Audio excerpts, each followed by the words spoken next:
C'est menotté et devant un parterre de journalistes que Jonathan Andik arrive au tribunal. Veste et regard sombre, l'homme de 45 ans est soupçonné d'avoir tué son père, Isaac Andik, une sommité, ici récompensée par le roi d'Espagne en personne. Il a fondé la marque Mango, 2850 magasins dans le monde et une fortune estimée à près de 4 milliards d'euros. Une histoire à la une de tous les médias. L'arrestation du fils du fondateur de Mango, accusé d'homicide pour la mort de son père, la nouvelle fait le tour du monde. L'affaire débute le 14 décembre 2024 avec la mort d'Isaac Andik à 71 ans. Le matin, il part avec son fils faire une randonnée dans cette montagne près de Barcelone.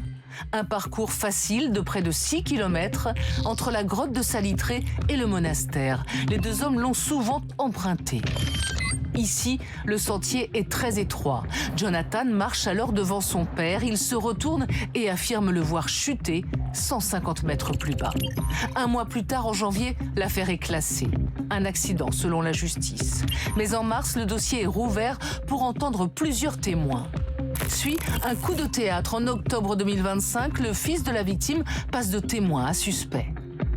Selon la juge, il existe des indices suffisants pour penser qu'il a tué de façon préméditée son père. La magistrate précise.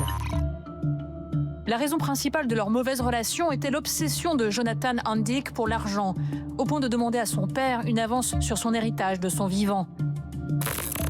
L'argent de l'Empire Mango est-il au cœur de cette affaire? Jonathan Andik a payé 1 million d'euros de caution. Il ne dormira pas en prison. Il clame son innocence. L'enquête se poursuit.